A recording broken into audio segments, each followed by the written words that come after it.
welcome to F8. So today we're going to do something a little different. We're going to walk through our roadmap for the next 10 years. I think we can all underestimate just how much the world can change in 10 years.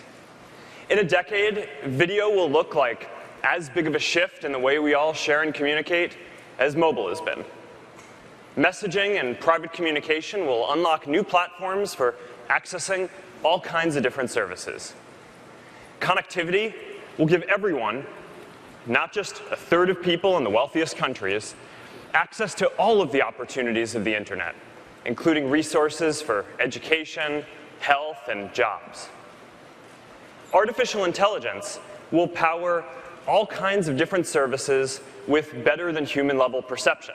And we'll see the emergence of the next major computing platform in virtual and augmented reality. These are all elements of our 10-year roadmap to connect the world. And each of these elements is in service of our mission and is about bringing people together, because that's what we do here. Now, before we get into detail, I want to take a step back for a minute. And I want to talk about our mission for a moment, and why I care about it so much, and why I think that the work that we're all doing here together is more important now than it's ever been. We stand for connecting every person, for a global community, for bringing people together, for giving all people a voice, for a free flow of ideas and culture across nations. And this idea of connecting the world has gotten stronger over the last century. You can now travel almost anywhere in the world in less than a day. Countries trade more openly and cooperate more easily than ever. And the internet has enabled all of us to access and share more ideas and information than ever before. We've gone from a world of isolated communities to one global community, and we are all better off for it. But now, as I look around and as I travel around the world, I'm starting to see people and nations turning inward against this idea of a connected world and a global community. I hear fearful voices calling for building walls and distancing people they label as others, for blocking free expression, for slowing immigration, reducing trade, and in some cases around the world, even cutting access to the internet. It takes courage to choose hope over fear, to say that we can build something and make it better than it has ever been before. You have to be optimistic to think that you can change the world. And people will always call you naive, but it's this hope and this optimism that is behind every important step forward. Our lives are connected. And whether we're welcoming a refugee fleeing war or an immigrant seeking new opportunity, whether we're coming together to fight global disease like Ebola or to address climate change, I hope that we have the courage to see that the path forward is to bring people together, not push people apart, to connect more, not less. We are one global community.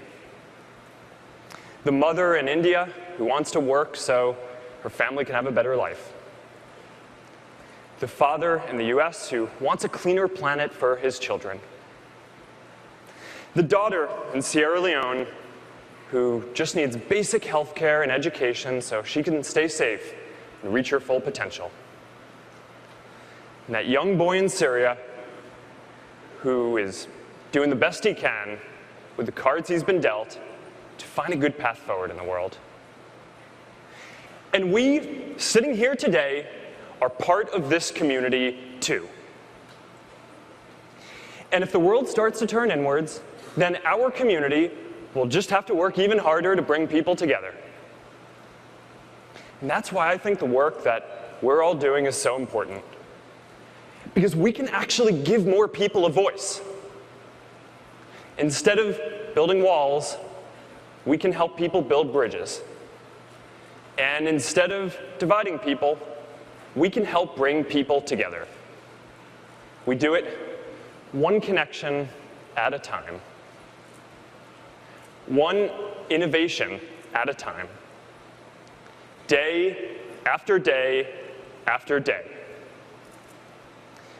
And that's why I think the work that we're all doing together is more important now than it's ever been before.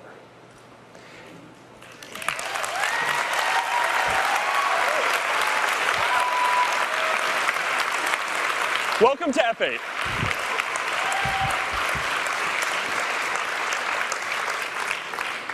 So that's why our 10-year roadmap is focused on building the technology to give everyone in the world the power to share anything they want with anyone. That's our goal. Now, let's look at the word everyone for a moment. Most people in the world, more than 4 billion people, are not even on the internet today. And we need to change this. Because beyond communication, we know that for every 10 people who get online, about 1 person gets lifted out of poverty because they get access to tools for education and finding jobs. So in our 10-year roadmap, we're focused on all of the things that we need to do to help more people get online, from making data cheaper to building completely new technologies like drones and satellites and laser communication systems. Now let's look at the word anything. We all have a desire to be understood and to relate to each other. So we're always looking for better and richer ways to express ourselves and share with one another. When I was a baby and I took my first steps, my parents wrote down the date in a baby book so that they could share it with their friends and family. When my nephews took their first steps, my sister took photos and videos on her phone so she could send them to us.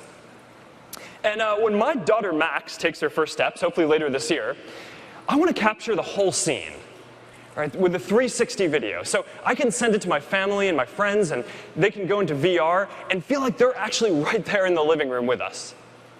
We're always trying to get closer to this purest form of capturing an idea or an experience. And then there's the third part, with anyone. Sometimes we just want to talk to one friend.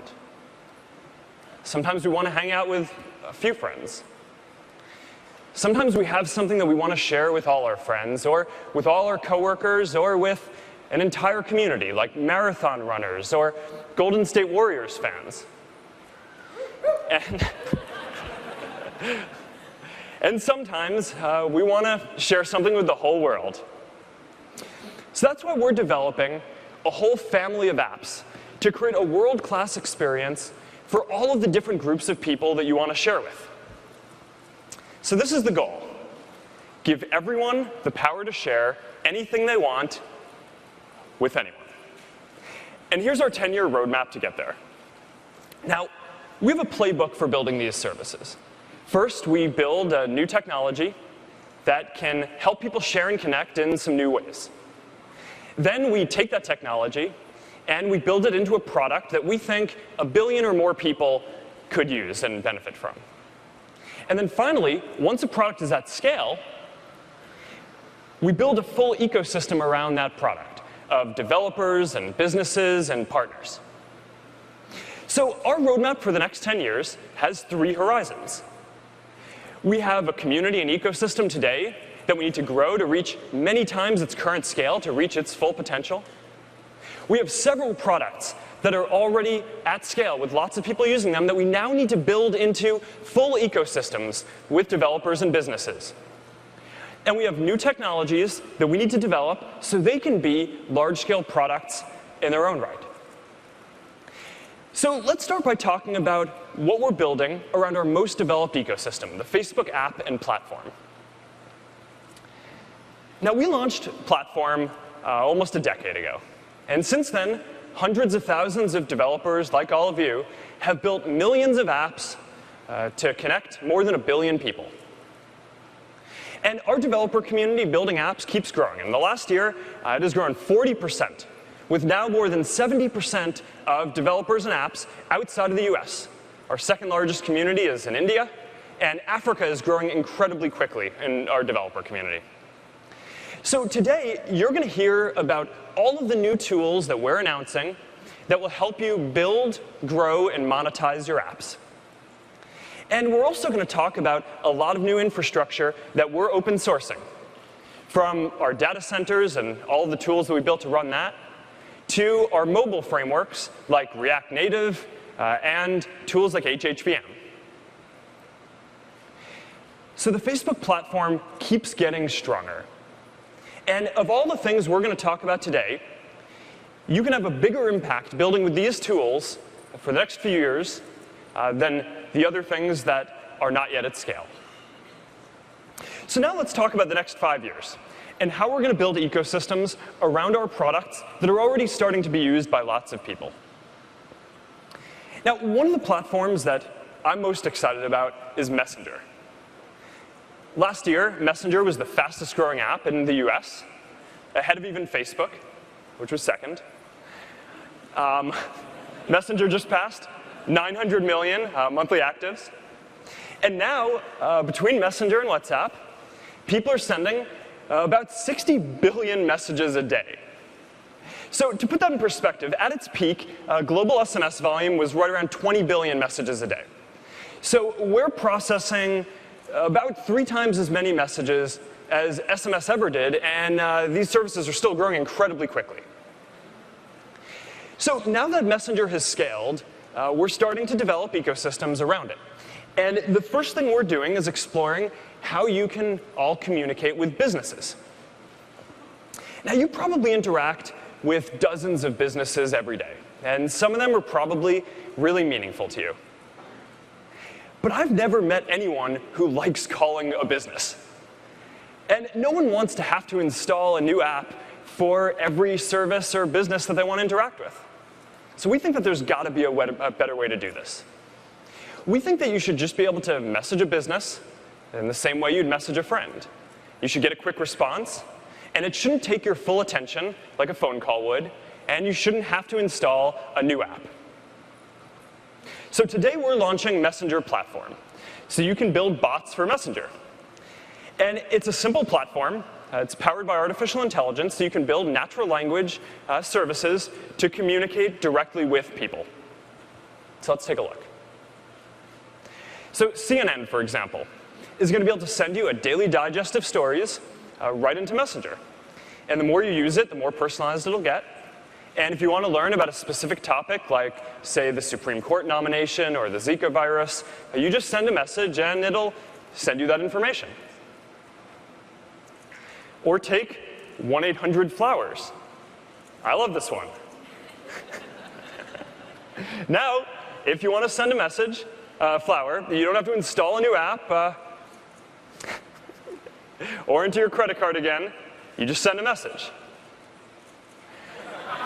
And I bet that's not who you thought those flowers were going to. I know someone who's sitting here today who also thought that those were not who those flowers were going to.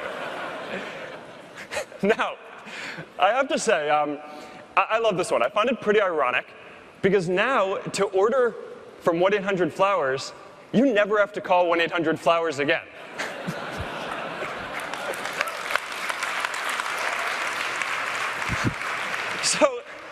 So Messenger is going to be the next big platform for sharing privately, and for helping you connect with services in all kinds of new ways. And we're going to talk about this more in a second. All right. We're also at the beginning of a golden age of online video. And earlier this month, we opened up live video to everyone. And the response so far has been pretty amazing. People watch live videos longer, and they comment more than 10 times as much as on regular videos. People love going live because it's so unfiltered and personal, and you feel like you're just there hanging out with your friends. In a funny way, we've found that live takes some of the pressure off of having to find that perfect photo or video, because everyone knows it's live, and it's not curated. Public figures love going live too, because they're getting huge audiences.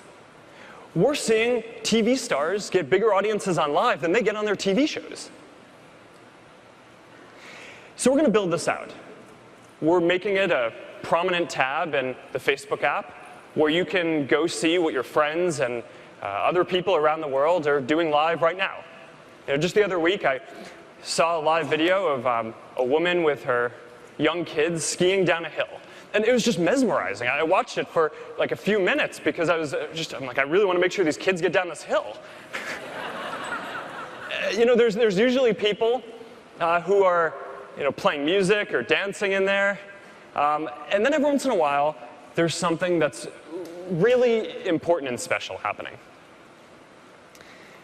Like a couple of days ago, a woman named Lena commented on one of my posts to tell me that when her mother was sick in the hospital, she streamed her wedding on live so her mother and her friends across the country could not only see it, but could be there with them. Now, that's pretty meaningful. So that's a preview of Live. And today we have a developer announcement around Live 2. We're opening up our Live API. So now you can build the ability to stream video to Facebook Live right into any device. Like, for example, this drone flying in from the back of the room. Come here, come here. DJI is one of our launch partners. And this little guy is going to be flying around and streaming F8 Live all day together today. So say hi, everyone. Hey. All right, bye-bye, drone. All right. So we have Messenger Platform and Live. And these are two of the new ecosystems that we're going to focus on building out over the next 5 years to give everyone in the world the power to share anything they want with anyone. So that brings us to 10 years.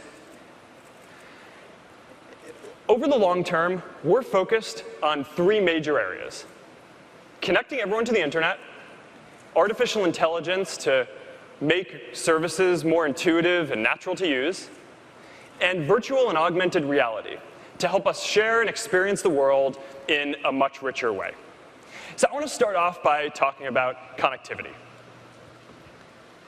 So right now, more than half of the world, more than 4 billion people, don't have access to the internet. And it turns out that there are 3 main reasons why people don't have access. The first is availability. You don't live near a network. That's about 1 billion people. The second is affordability. You live near a network, but you can't afford to use it. That's another 1 billion people. And the third reason, which is actually the biggest of all, is awareness. Which is, you do live near a network, and you can afford to use it, but you're not sure why you would want to spend some of your money on buying a data plan. And that's about another 2 billion people. So we're going to work on all of these different barriers. This is Aquila. It's a solar-powered plane that we've designed to beam down internet from the sky. And if you'd told me 12 years ago that one day Facebook was going to build a plane, I would have told you were crazy. But here we are. It has a wingspan wider than a 737, but it weighs less than a small car. It has solar panels on the whole width of the wings, so it can fly at about 60,000 feet in the air, which is about twice as high up as a normal commercial flight. And it can stay in the air beaming down internet for a few months at a time. All right, now check this out. This is an engine pod. This is one of them, to give you a sense of the scale. And this is, it's made of carbon fiber, so it's actually pretty light. There are, I think, about 8 of these on each plane, so we're going to end up building a lot of these for our fleet. All right. Now, in a few months, we're going to launch our first satellite into space to connect sub-Saharan Africa and people who don't have access to networks there. And tomorrow, you're going to hear about 2 powerful new systems we've built to improve connectivity on the ground in urban and rural areas. So we're really going at this problem from every possible angle. Now, then there's also affordability. And we can reduce people's data costs in two ways: use less data and make data cheaper. So to reduce data consumption, we've built a light framework for our apps. So now we can build apps that take about a quarter as much data as normal apps do. We've also open sourced a tool that I encourage you to check out called Augmented Traffic Control. And it makes it easier for you to develop services for the next billion people coming online in all different countries around the world by letting you simulate network conditions in all these kinds of different places. So you should check this one out. Now, to make data cheaper, we're building open source infra for telcos. So it's kind of like what we've done with the Open Compute project. And the idea is that if we can make it cheaper for telcos to operate their mobile infrastructure, then some of those cost savings are going to be passed along to people in the form of lower data prices. All right, now finally, we're also working on awareness by helping people who don't have access experience the value of the internet for free. So Free Basics is an open platform that any developer can build for to offer basic internet services to people for free without them having to pay. So there are tools like for education or health or basic communication services. In Indonesia, people are using a service JoPhone to find jobs and make job listings. In Colombia, people are using a service Undoc Trace to find doctors and get medical advice for free. Free Basics is already available in 37 countries, and it has already given access to internet services to more than 25 million people, which makes it one of the most successful connectivity initiatives in the world. And today, we're launching the Free Basics Simulator. So now you can see how your services are going to appear on the platform. All right, so that's connectivity. The next 10-year challenge that I want to talk about is how we're going to help people connect and share in a more natural and intuitive way. And our goal with artificial intelligence is to build systems that are better than people at perception. Right, so seeing, hearing, language, and so on. And it's already happening in some places. Our Moments app uses the best face recognition system in the world to help you look at the photos that you've taken and identify which of your friends are in them so you can share them with them if you want. Newsfeed uses AI to show you the best stories. And we use AI to filter spam out of Messenger. So that way you only get messages from people who you want to hear from. Last week, we announced a new way for people who are visually impaired to understand images. We built a tool that can now actually start to look at photos and understand what's in them. And it can read them out loud to you if you can't see the photo. So this is a great use of AI. And it's an important step towards making sure that everyone has equal access to information. Now, soon we're going to be able to do even more. Because right now, to show you the best stories in Newsfeed, we mostly look at some basic signals, like who your friends are or what pages you like. But we don't actually understand the meaning of the content. But in the future, we're going to be able to actually look at the photos and videos and understand what's in them. We're going to be able to read the articles and understand what they're about. And that's going to let us show more interesting content to you from across our community that we don't even know that you'll be interested in today. So like this mop dog for me, because that's my thing. All right, now what's so exciting about AI today is that researchers are using a lot of the same technology to solve completely different problems, like helping astronomers find new planets, or improving self-driving cars, or diagnosing diseases.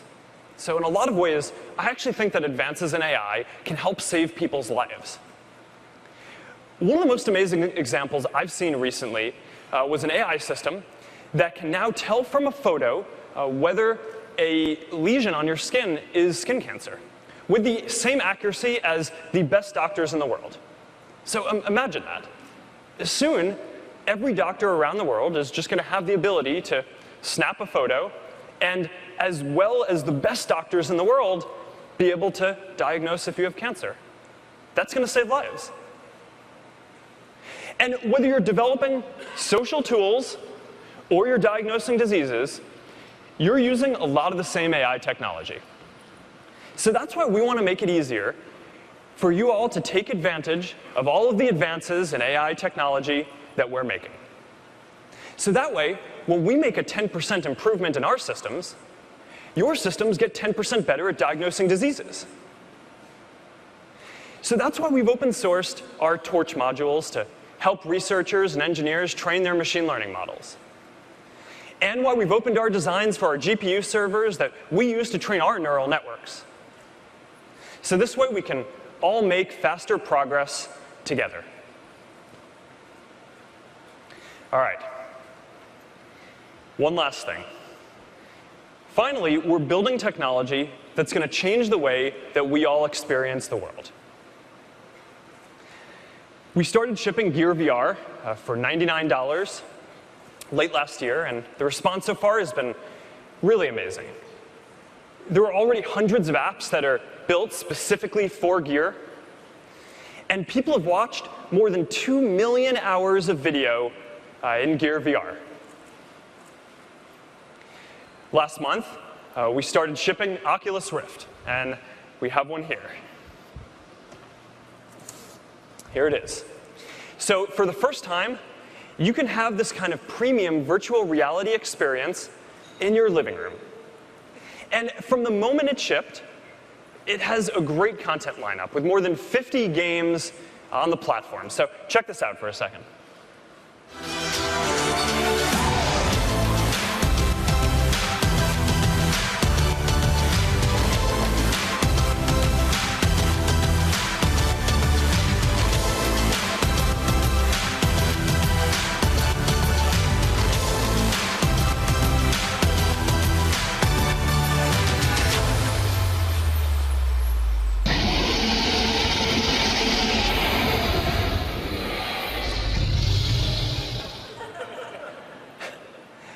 Later this year, we're going to release these touch controllers, which bring your hands into VR too. So instead of looking around and feeling like you're immersed, you will now also be able to modify the world, right? You'll be able to pick things up and give them to other people and interact. So it's going to add a whole new layer of immersion. And one reason why I think that this is also important is that for our mission is that we're working on a whole new set of social experience as well across all of these different VR platforms. So I think that virtual reality has the potential to be the most social platform because you actually feel like you're right there with another person. So check out this preview of a very early, very simple social experience that you can have. And keep in mind that these people are physically in completely different places, but they feel like they're there with each other, playing ping pong, shooting each other, making art, and just hanging out. And they feel like you're actually right there with a person. So this is a kind of social experience that you can't have on any existing platform today. And it's one of the reasons why we're so excited about this. Now, over the next 10 years, the form factor is just going to keep on getting smaller and smaller, and eventually we're going to have what looks like normal-looking glasses that can do both virtual and augmented reality. And augmented reality gives you the ability to see the world, but also to be able to overlay digital objects on top of that. So that means, today if I want to show my friends a photo, I pull out my phone and I have a small version of the photo. In the future, you'll be able to snap your fingers and pull out a photo and make it as big as you want, and with your AR glasses, you'll be able to show it to people, and they'll be able to see it. As a matter of fact, when we get to this world, a lot of things that we think about as physical objects today, like a TV for displaying an image, will actually just be $1 apps in an AR app store. So it's going to take a long time to make this work. But this is the vision, and this is what we're trying to get to over the next 10 years. Now, before we wrap up today, we have a surprise for you, which is that we want each of you to leave with your very own VR experience to take with you. So everyone here is going to get a Gear VR and a Samsung phone to power it.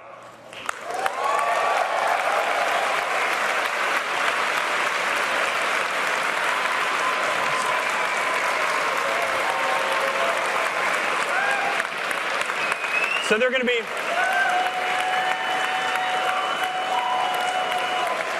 I'm really looking forward to seeing what you guys do with this. And they're going to be ready to pick up later today by registration. All right.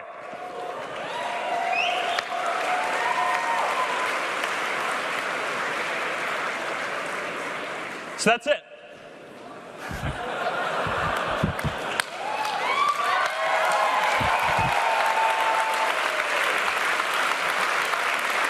That's all we're doing. That's the roadmap for the next 10 years.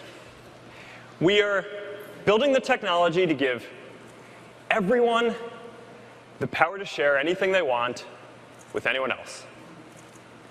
And everything we're doing is about building technology that brings people together.